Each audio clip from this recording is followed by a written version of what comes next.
This Choircast podcast is brought to you by Theological Musings, Collected Essays of a Tattooed Theologian, Volume 2 by Dylan Neighbor Cruz.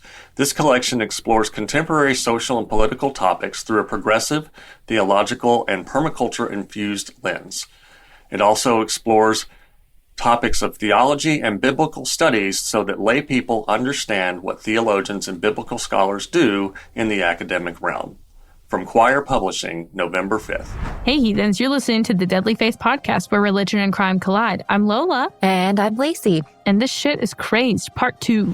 The mind that was in Jesus, that mind is in me. Without me, life has no meaning. Why would God tell you what I'm thinking and tell you what I've said to my wife or my husband when you're not around? It's because I'm the pastor of the church and I need to know. This is the only place where you can see truth. Dun, dun, dun. Did I leave you hanging? Yes. Are you hating me? Are you loving it? Are you excited for the closing of loops today? I'm excited for the closing of the loops, but I'm not excited about what's probably going to happen because we haven't got to the murder, and you gave us a trigger warning of murder. But I will tell you that the one thing that has been on my mind for, I'm sure everybody listening to this for the last week, thankfully for me, it's only been the last 24 hours, is that he shit on her. Yeah. I still can't get over that he shit on her. Yeah. And I needed everybody to know that I have been living with that.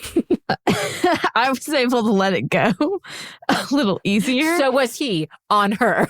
That was really good. That was it was good. bad, but it was good. That was a good joke. Thanks. I tried. Well, before we get into the rest of it, and I will go over the trigger warnings one more time for you. So before we get into that, we have a message for you. Hey heathens, Laci and I love jewelry, especially when it's ethical and beautiful and lets you track a real-life wild animal. You heard that right. With Fahlo bracelets, you can pick an actual animal to track with the bracelet of your choice. The bracelet comes with a QR code where you can easily track the movements of said chosen wildlife. The best part is that every purchase directly benefits organizations that save wildlife. Fahlo has given our listeners a generous offer for your next purchase. Go to myfahlo.com, that's myfahlo.com, and use the code LaciBean20 to get 20% off your purchase today. That's LaciBean20. Now back to the show. Trigger warnings are murder, cult dynamics, domestic abuse, bathroom kinks, non-consensual sex, and human sacrifice. All right, so I left you off with the whole, we've entered cult territory. People are moved in with them. They've created this home, this really welcoming atmosphere for people that have left the other church because they're all going astray and letting women lead. The disgrace. Can you believe it? The disgrace. The witches. So anyway, it wasn't an all at once big move in. It was just over a period of time. They all slowly moved in or moved near them. So very close. Yeah, but that's pretty typical with a cult is it's not a night and day difference. It's not one day you're in a cult and the next day, the day before you weren't. It's a very slow brainwashing. Mm-hmm. So it makes sense that there would be a slow move-in period. Yes, and I have something that's just, I know it was meant as an endearing thing, but Jeffrey and Alice were referred to as mom and dad by everyone in the house, adults included. I don't like that. Ew. Yeah, don't like that. On Kevin's interview where he talks about this, he's talking about it in a very familial, loving type of term. But when you know everything underlying it and you know what comes after, it just taints the whole thing. I don't know. I don't like it. And I speak because it's too familiar for me.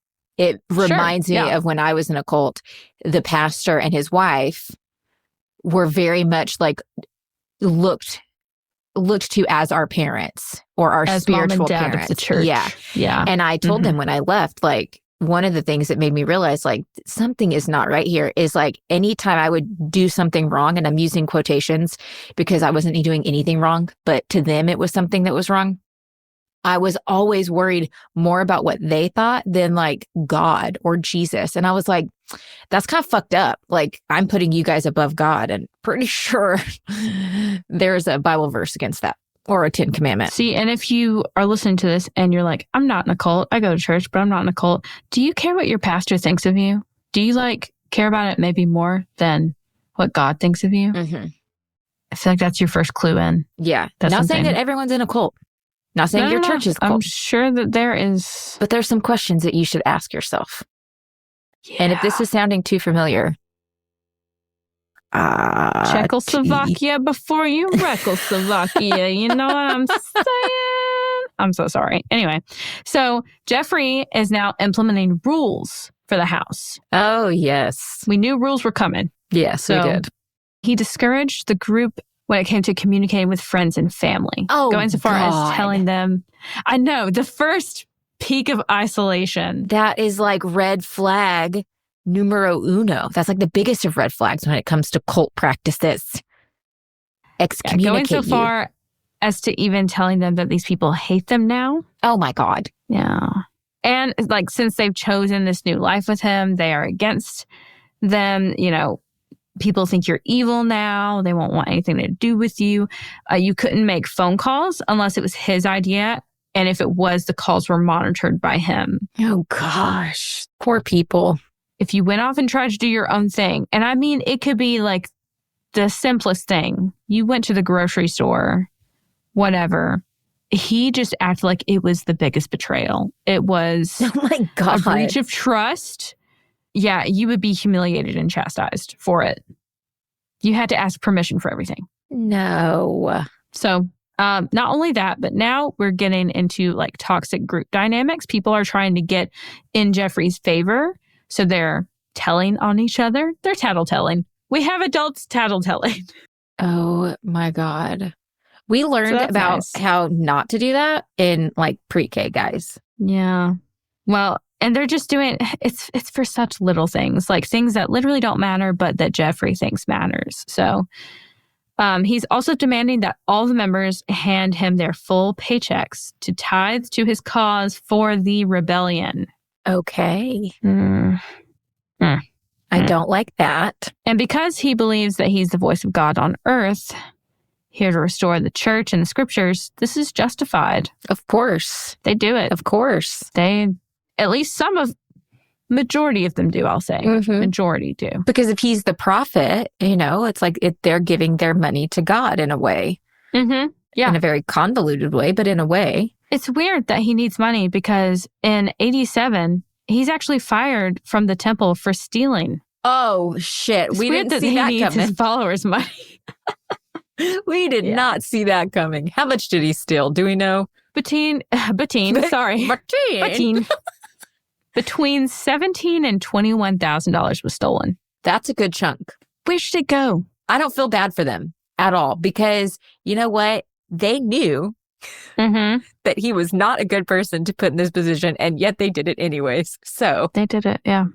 their fault. So Jeffrey, he's like, whatever, I'm going to do my own thing. Fine.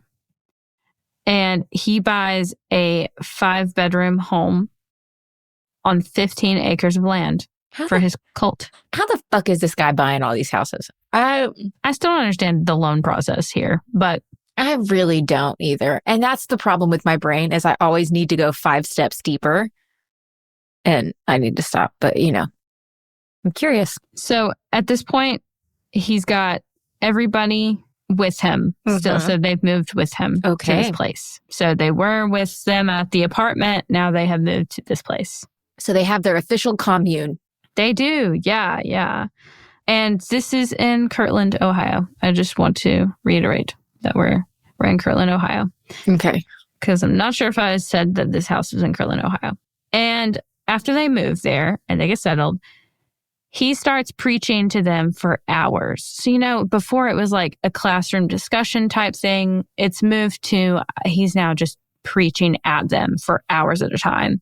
Ugh. You couldn't leave the room. He didn't want you to even get up to use the bathroom. He, you know, like, didn't matter. That's like, oh shit, what was the name?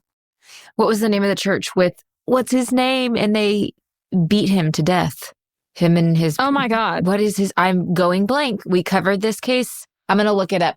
But it reminds me of their church services because they would go on for hours and hours and hours. I'll remember it. Yeah. You can keep going. And Jeffrey was still making wild claims while reading all of that information with chiasm. So it's still out of context. It's all willy-nilly, drawing lines between words that mean totally different things and calling them the same thing. That's just weird. It's hard to follow the train of thought. Yeah.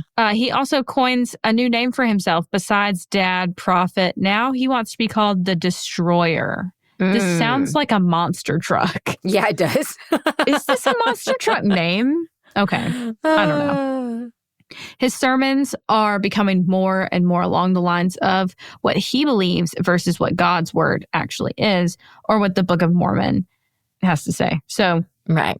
But if you question his teachings or ask any questions, you're told to refrain. Not just by him, but the other followers too. They'll be like, hey, don't be asking questions. Don't do that. Don't humiliate him in front of people.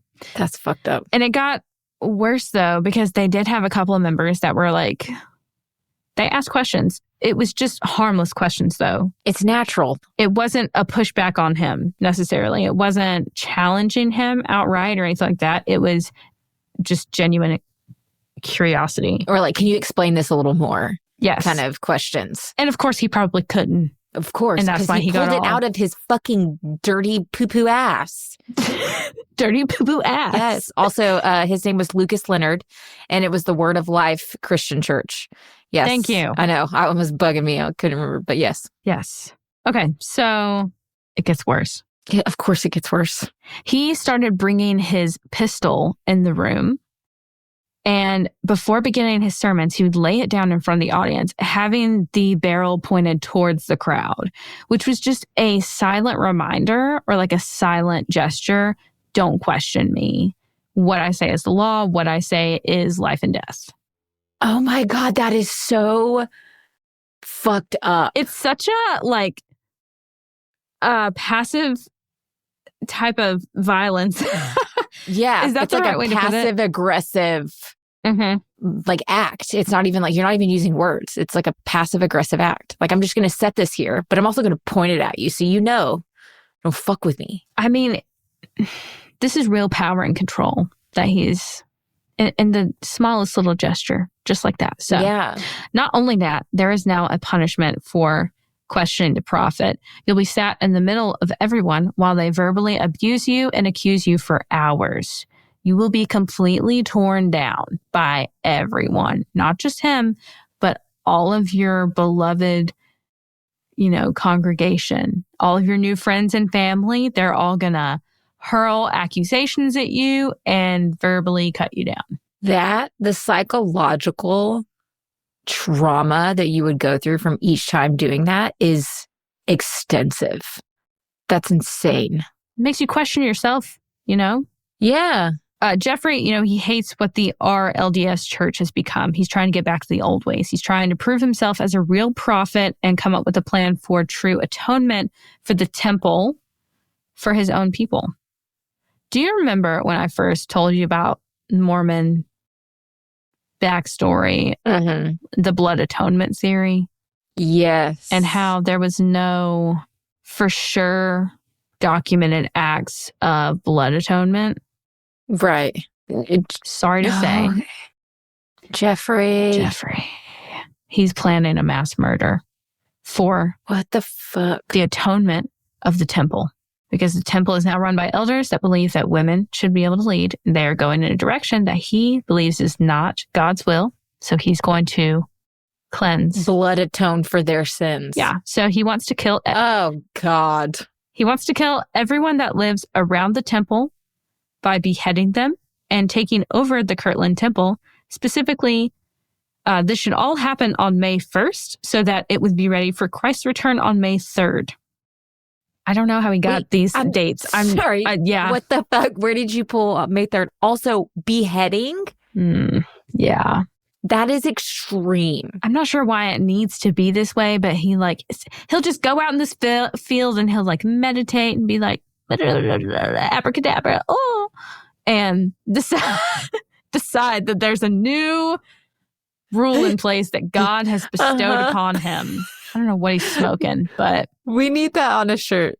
Abracadabra, blah, blah, blah, blah. With the little hand gesture that I did to you. Yeah. You guys couldn't see it. I look like I'm add a little bit of spice, but the other way. So yeah. Anyway, so he thinks that Christ will return on May 3rd. I don't know where these dates come from. So he starts prepping the cult members, though. So he's starting to have them watch movies for preparation. What movies? I'm going to be honest. I haven't watched any of these, but I looked up a little bit on them. So first movie is called Apocalypse Now. Okay. And the movie First Blood. They're very bloody. I wonder, they're very... Is he trying to get them... This is his version of learning warfare or kind of battle tactics or something? Kind of. He's also running them through military drills as well. Good God. Because he's they're all going to come for us after this, Well, not shit, Sherlock. So, and he's been in the military, so he knows how military drills are done. And he's very rigid about all of this. So, oh yeah, I forgot about that. He tells the group, only 12 of our group will survive, the 12 disciples. So now there's panic happening in the group because there are more than 12. And Kevin Curry, he's I have to go to work suddenly. And he left town and went into hiding for ditto, Kevin. A long time. Fucking ditto. And Kevin contacts the FBI and tells them everything that he knew about Jeffrey's plan. Good man. Very good man, snaps, Kevin. Kevin is featured on Evil Lives Here, the episode about Jeffrey Lundgren. It's in season 4. I think it's episode 2. But we'll link it. Kevin, he carries so much guilt about everything that happens after this. Even though he didn't participate, he says it's hard to move on and he feels like what he did was not enough. Oh, that's sad. I know. And I feel like he did more than enough. Contacting the fucking FBI. He did. Yeah. I think you did all you could do. But he actually knew and befriended Jeffrey in the military. And they have been lifelong friends since being in the service together. Wow. Kevin converted to Mormonism because of Jeff sharing the good news with him. And he said that Jeff and Alice spoke on scripture with a lot of hope and it opened a door for him spiritually. And he said he felt like they were family. He loved them. He really did love them. So this was just a terrible situation for him. Very scary. So after he reports them to the FBI, one detective goes out to the house and asks some questions and it rattled Jeffrey a bit. So Jeffrey tells his followers, we can't do the plan right now. Let's wait. Let's wait on this. I'm sorry. I understand I'm not a cop. Yeah. I am not an FBI agent. But what the fuck are you doing? You get told that there's going to be a mass murder. And you send one person. And you send one person to talk. Yeah. That's basically telling them, hey, we know we're onto you. So change your game. Instead of we'll know and we can monitor and track and be able to stop you. I feel like it's just giving them a heads up to change their plan. Well, remember, this is the 80s. Yeah, I know. But things were not as sophisticated as they are now. That was 40 years ago. Thank you for calling me sophisticated. I really appreciate it. Yeah. Yeah, so after he tells them, let's wait on the plan, Shar Olson, another one of the members, she leaves. And she doesn't go quietly, though. How Kevin was I have to, goodbye, Yeah. Shar is I'm leaving.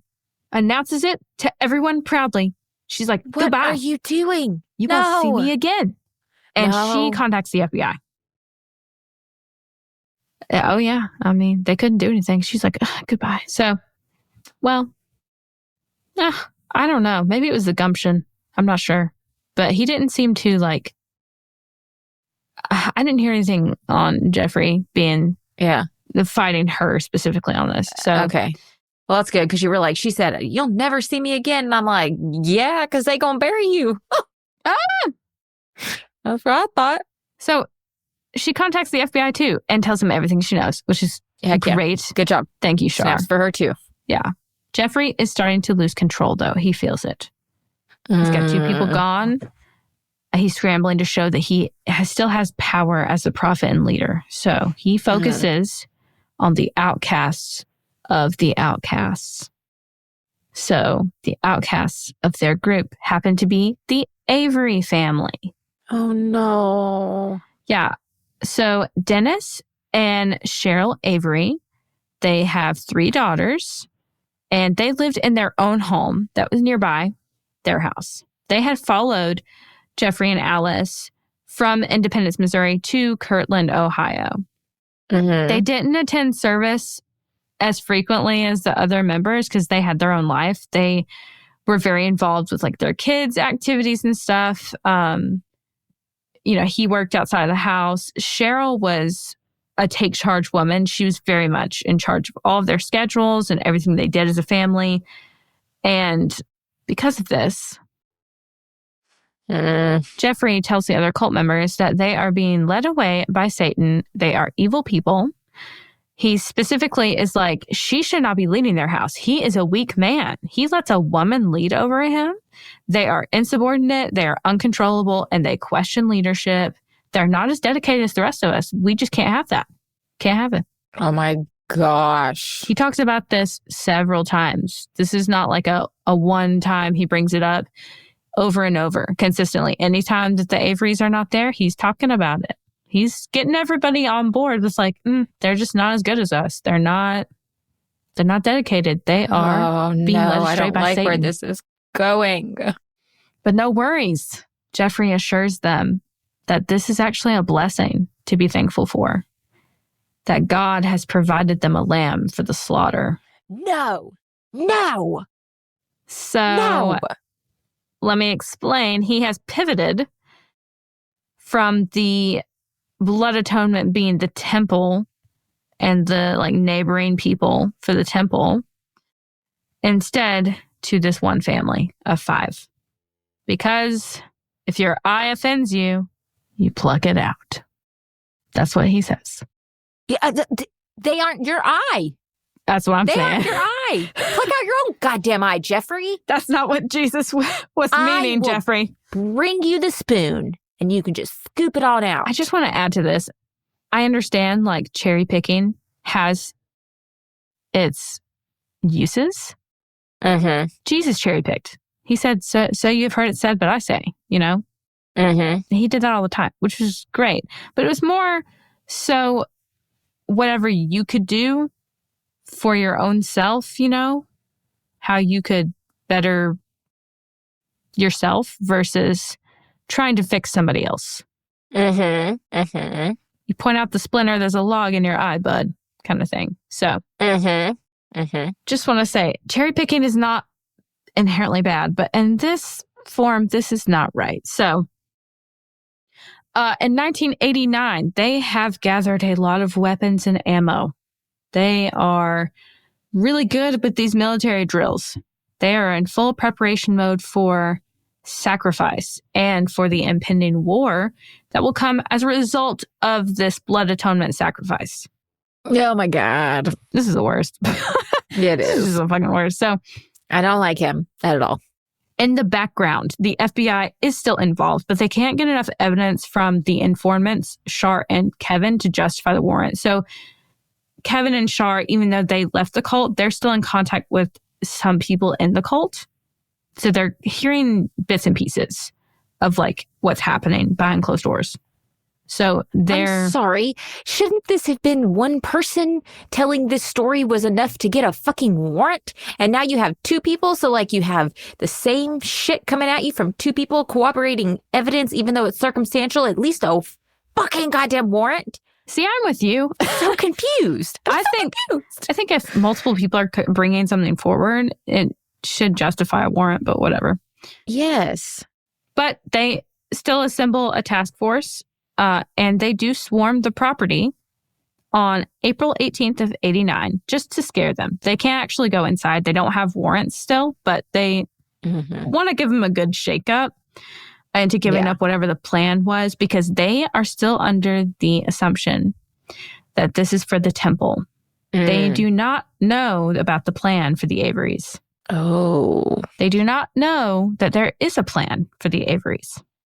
They're thinking we need to prevent something happening at the temple. So, because both of them left prior to the change of plans. They're getting bits and pieces, but they're not getting the full story from everybody. So Jeffrey sends all of the men into, they have a barn on the property. He sends them in the barn and he says, dig up a large pit for me. On April 12th, Alice and Jeffrey have dinner with the Avery family. They make niceties, they catch up, everything's great. Jeffrey even bounces their youngest kid on his knee and is all like playing with her and stuff. Like, everything's great. The Averys do not know what's planned for them. They're just having a good old family dinner with their mom and dad. I don't like this. I don't like this at all. April 17th, Jeffrey purchases a hotel room in the Averys' names and purchases a stun gun. At 11:30 that morning, Jeffrey picks up the family to take them for brunch at the farm, and then they all swing by the hotel so that they can be seen by witnesses and drop off some of the family's bags. So the family thinks that they're going on a little getaway. He's like, we wanted to treat you guys. You worked so hard, you know? So let me take you to brunch, and then, you know, we'll take you back to the hotel and everything. It's going to be great. It's going to be great. Yeah. Around 6 p.m., the family, all of them, arrive back at the farm. The Johnsons, Alice and Alice's 3 youngest children, leave the farm. Okay. So Alice, the 3 youngest kids, and then the Johnsons family, I'm not sure how many of them there were. I think it may have just been the 2, just the couple. Okay. They leave the farm because they do not want to be near the killings. The rest of the men in the cult, they go to the barn, while the Averys and all the women in the cult are in the house. And they're like washing dishes and like chatting it up and whatever. It's business as usual, you know?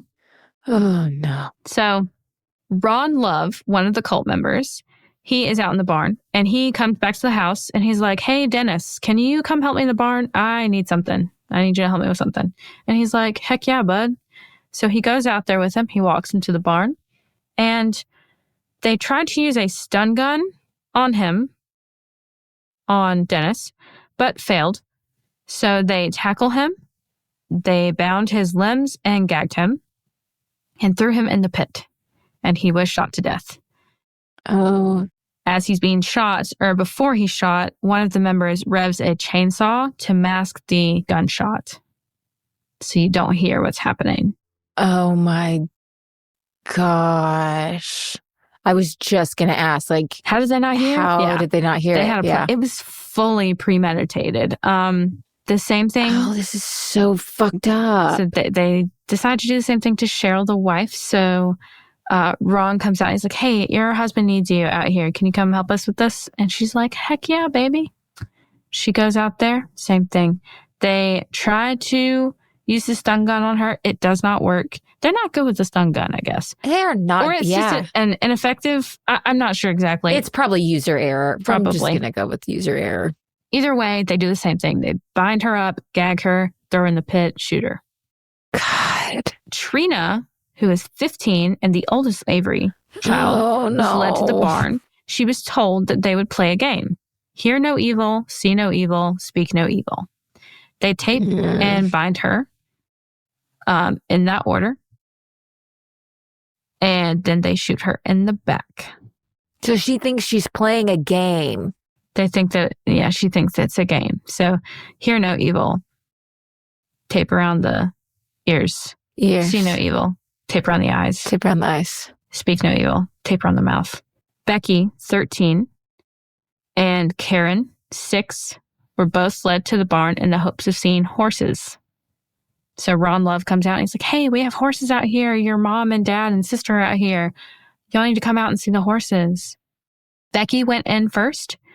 They played the same game, same thing, and she was shot twice, Karen, the 6-year-old, she was given a piggyback ride to the barn where they played the same game. And Karen was shot twice. Oh my God, these are children. I don't know how they slept at night. Because, so Karen, the youngest, actually got suspicious when she was out there. She got scared in the middle of playing the game. And they're like, no, it's okay. It's all good. They goofed off with her for a little bit, made her feel better. That's truly evil when you can. That's so fucking evil. Yeah. And all in the name of what? Whatever fucking beliefs they have. Fucking warped as shit. It's literally a human sacrifice. This is literally an entire family. So after they shot them all in the pit, the men poured lime over the bodies. Then they covered it with rocks and refilled the hole with dirt and a lot of trash. Just insulting. So insulting. They did it to cover the smell. Yeah. It's like the Alexis Badger, Andrea Bowman case. She was buried with insult fucking to injury. diapers. Another kick in the teeth. So Alice actually went to the hotel and collected the Avery's things and did the whole checkout thing. While she was there, she retrieved a piece of paper that Karen, the youngest, had drawn for her, and it said, "I love you, Alice." Yeah, and you just murdered them. But I know you didn't pull the trigger, but you fucking knew it was happening. No, she knew about Alice. it. She's, very much still part of the conspiracy. So, come here, I want to shit on you now. It's time for you to get shit on again. I swear to God. So, the next day, police and FBI arrive unaware of the Avery's murders. The members denied all of the temple atonement plans, and easily so, because they had abandoned those plans. So, when the police left, they all packed up and ran to Virginia to hide out. Wow. They packed up everybody and ran. Jeffrey says God told him that he was pleased with the sacrifice and he was now immortal, God of the earth. That's right. You heard it here. Jeffrey Lundgren, immortal. I fucking can't with these people. I never heard this man's name until I got this case. You're not You're not that important. You are not immortal, you waffle. Jeffrey then makes Tanya Patrick, which is another one of the cult members, his second wife. Okay. Now we're getting into... Well, we're taking a turn. So he obviously feels no guilt, or he doesn't think twice about what they all just did. He orders the women to also begin doing intercession dances, is what he calls them. It's a striptease. I knew it. It's just a striptease. What's wrong with him? Everything. You list it, that's what's wrong with him. That and everything else. Wow. He's not done though. So he then decides, I don't like Tanya anymore. I'm going to take Kathy Johnson. The Johnsons that left, he takes that wife instead. He's like, I want her as a second wife instead. So he throws away Tanya and he's like, I'll take Kathy. Oh my God. Mainly too because, oh my God, this is so gross. So during one of the intercession dances, Kathy, after she strips for him, he goes to have sex with her. And he says, when I saw her vagina, I had seen it before, in a dream, her specific vagina. And he was like, that's supposed to be my wife. What? Oh, shut the fuck up. Shut all the way the fuck up. I saw your vagina. Your vagina is my vagina. What is he on? What the fuck? He is on something very strong. Remember, though, that Alice, she couldn't even stand for him to, look at porn or anything. So, yeah. I'm sure you're wondering, how is she justifying this? She's not. She was present for all of this and made to watch. She ended up leaving him and moving back in with her parents. Oh, I'm so sorry, Alice, but this is the thing that made you leave him? Murder! This is the fucking thing that made you leave him. He shit on you and you didn't leave. He murdered people. An entire family. He murdered children and he didn't leave. Oh, you put your dick in another woman's vagina? I'm gone. What the hell? Well, unfortunately, she also started self-medicating with alcohol and over-the-counter meds. So, I probably would too. Honestly, it tracks. So, as time was passing, the cult was falling apart. Everybody started leaving. After Alice, and Jeffrey didn't try to stop it as the thing. He seemed like he was done too. He told everyone, like, stay put here in Virginia, get jobs. We'll just reassess this all in the spring. Okay. What?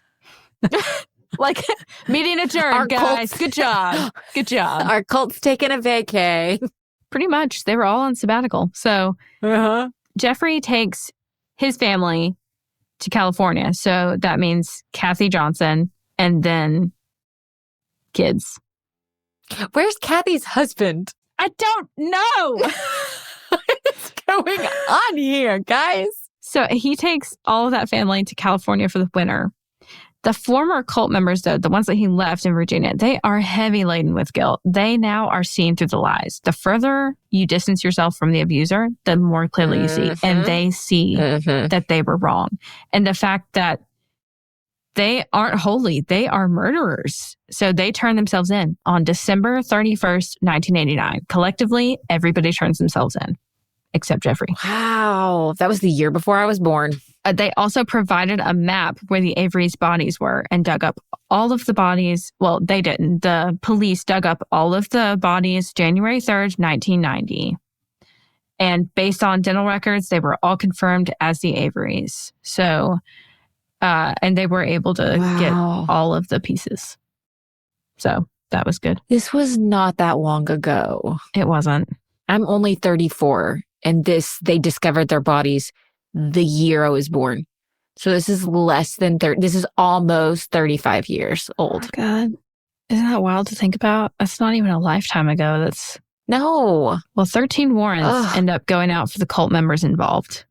And everyone spilled everything. They were all turning on Jeffrey super hard. So everyone ended up having to, go to court. And they all pled guilty to their charges, except Jeffrey. Of course he didn't. Even Alice pled guilty. Everybody pled guilty except Jeffrey. He's too narcissistic to plead guilty. Yeah. So Jeffrey, he had to go to trial. Before trial, he had to have that psych eval that everyone has to have, apparently, and was diagnosed with severe personality disorder. Let me give you some information on this. So I looked up severe personality disorder, but I believe that was a blanket term at the time. Yeah, I was about to say also this is the 90. Yeah, we've got them broken up in a couple of different things. So the two that stuck out are histrionic personality disorder. People with this disorder may be dramatic, have strong emotions, and seek excessive attention from others. Narcissistic personality disorder. People with this disorder may lack empathy and believe they are superior to others and seek admiration. So these are the two that I narrowed down from the list of the severe personality disorders that it looks like he ticks the boxes for. So yeah, pretty what did sure. I say? He's too narcissistic to plead guilty. Yep, that's it. What do you know? He actually gave sermons at the trial. No, he did. He fucking did. I know it. I don't understand how this passed, why they let him, because it's not like a 30-minute deal. He spoke for 5 hours. This is my only guess, is that if they denied him the ability to whatever, or to speak, and maybe it was more of like this, they were permitting him to speak, not giving him permission to give a sermon. He just took the opportunity to give the sermon, but they can't deny him the opportunity to speak, because if they do, it could be an appeal for him to get a new trial. And so they're just trying to follow the law. So they just had to let it happen? Oh my God, that's so fucking annoying. That judge must have been, I'm regretting every career decision I've ever fucking made. Right? And everybody on that jury, shoot me now. So let me just give you all of the sentences for everyone. Please tell me it is life in prison. Everyone that played every part. I'll tell you everyone's part in this. So, okay. Or everyone that I could find that was charged. So, Greg Winship was the person that ran the chainsaw during all the murders. And he was sentenced to 15 years to life in prison. And he was paroled after 20 years. He is out. Not long enough. Sharon Bluntschli, one of the women in the house, was sentenced to 25 years and paroled after 20. She is out. Wow. Richard Brand, he duct taped and bound the Averys and received 15 years to life, but paroled after 19 years. He is out. Dennis and... that one makes me mad. I also have feelings about that. Yeah. Dennis and Tanya Patrick, that were just in the cult, but not on the farm. Like they were in the house.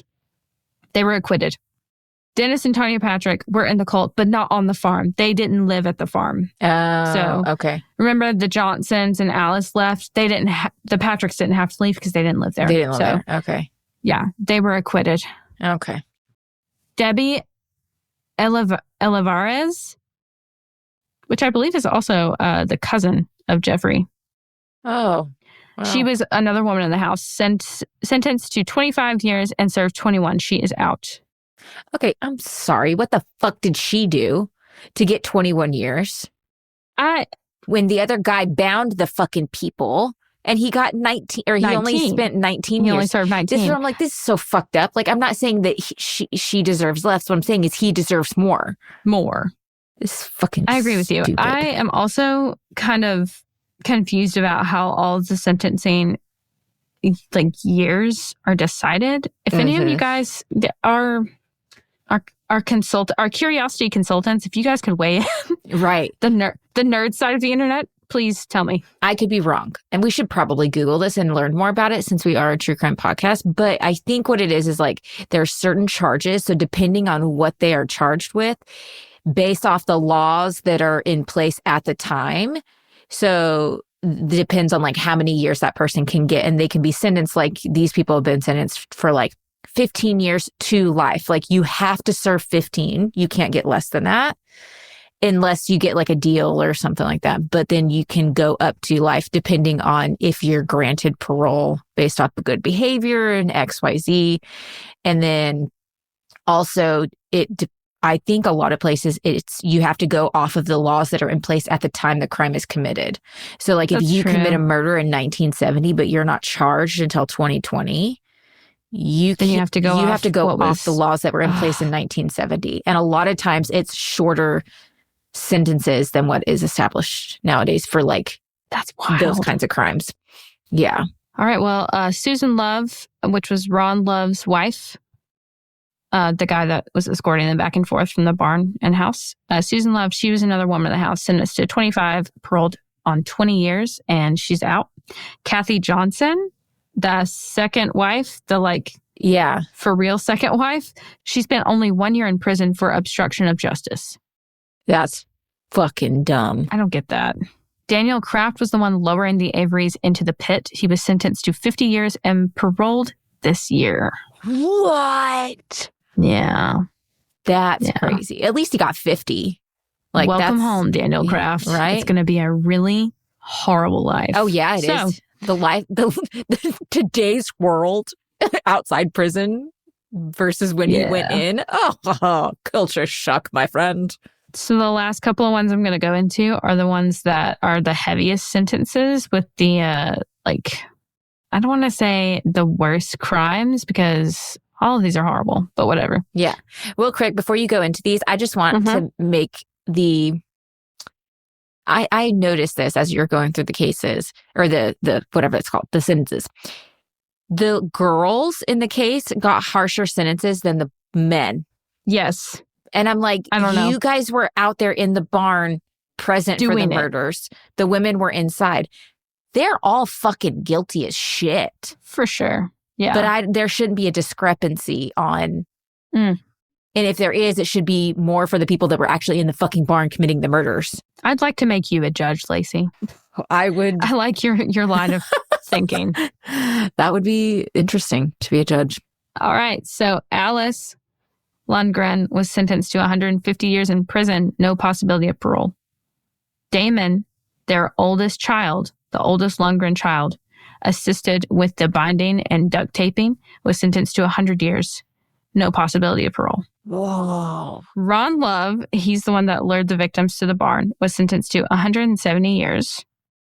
Jeffrey Lundgren, finally. The mastermind. The god of earth, immortal, sentenced to death and executed on October 24th, 2006, and he is dead.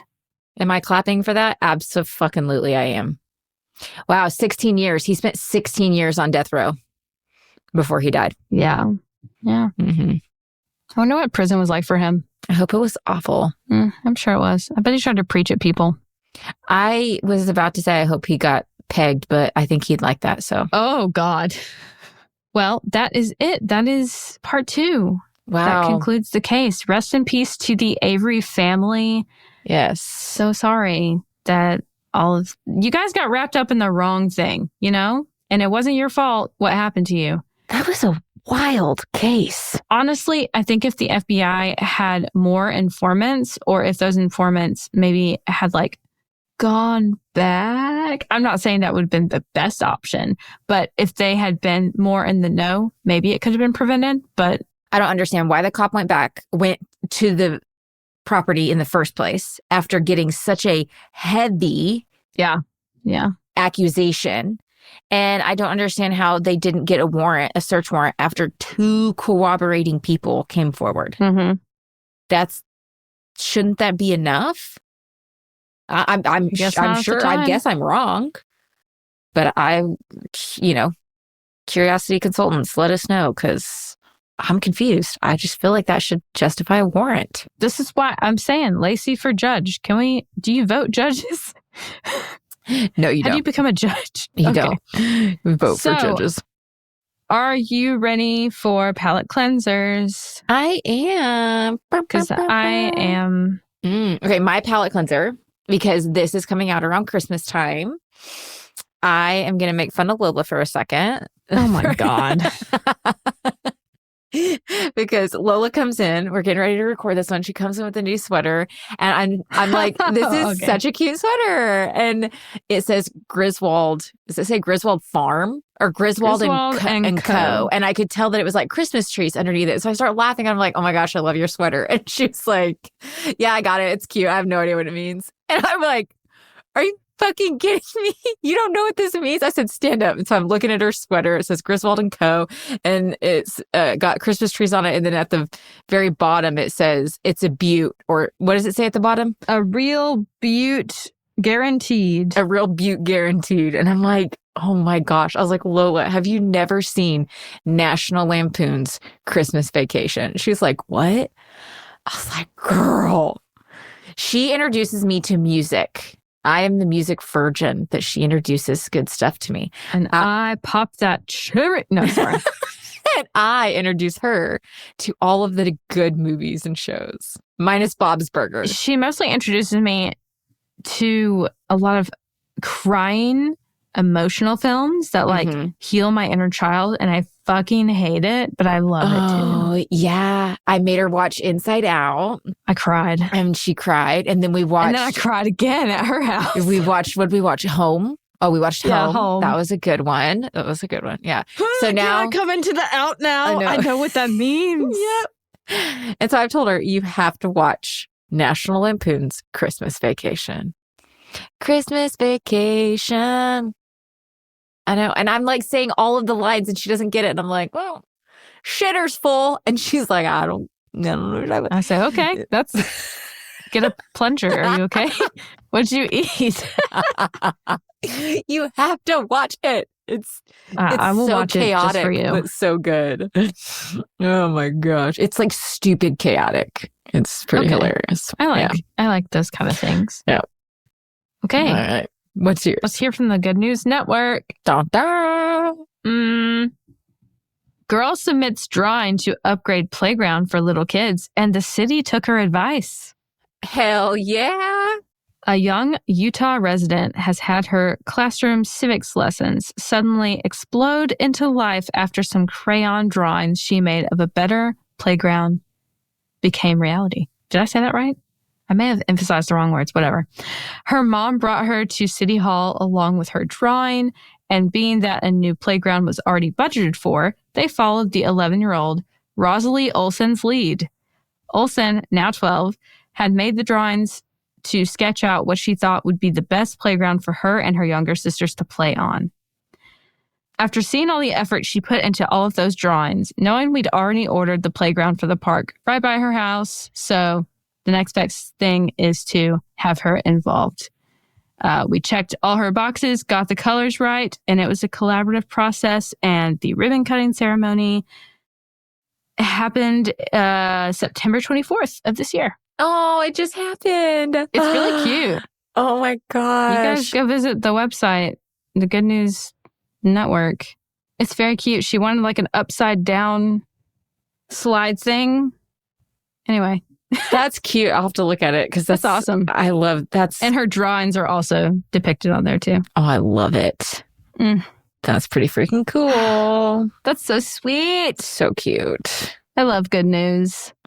That's the good news. That's the good news from the Good News Network. Now back to you, Sam. What? I don't know who Sam is.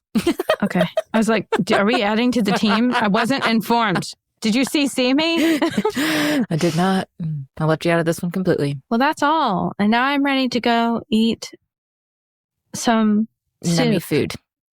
Yeah. Nummy food. All right. We'll see you guys next week. It'll be our last episode for 2024. We're coming to the end of 2024. Wait, before we end though, I just want to say this has been such a good year. It has been a good year. Thank you guys so much for supporting us. By the time you guys listen to this, Lola is going to be a married woman. Oh, God. That's right. Yeah. I'm going to be wifed up. Mm-hmm. So, yeah, we're coming down to the end. We just want to thank everybody real quick before we go. I'll let you guys know that we are going to have a dark week. We are going to have a dark week every year in the summer, one in the summer and one at Christmas time. So this year, our dark week is December 24th. So that is Christmas Eve. So we will be on dark week that week. So there'll be no episode, but there will be one the week before and the week after. So. And the Potty Podcast also yes is still running. So go over there. Mm-hmm. Listen, if you've listened to all of our stuff for Deadly Faith, go join the Potty Podcast. Yes. $5 a month. It's go get amazing. You some. We literally talk about anything. We do collaborative things with you guys. We love talk it. to you guys. It's amazing. Thank you for being part of the community. Yes, we just created a deconstruction playlist for you guys to have access to. That's a good one. So fun. Such good songs on there. Oh, go check it out. And with that, stay safe, stay skeptical, and steer clear of the cultish carousel. Bye. Bye. We interrupt this episode with a message from our sponsor. If you've ever deconstructed your faith, you know it's not easy. But just imagine if you could have people to guide you through the process. That's right. People like Jim Palmer, Kristen Dumez, author of Jesus and John Wayne, Jennifer Knapp, Brad Jerzak, Brian Zond, Paul Young, author of The Shack, and more.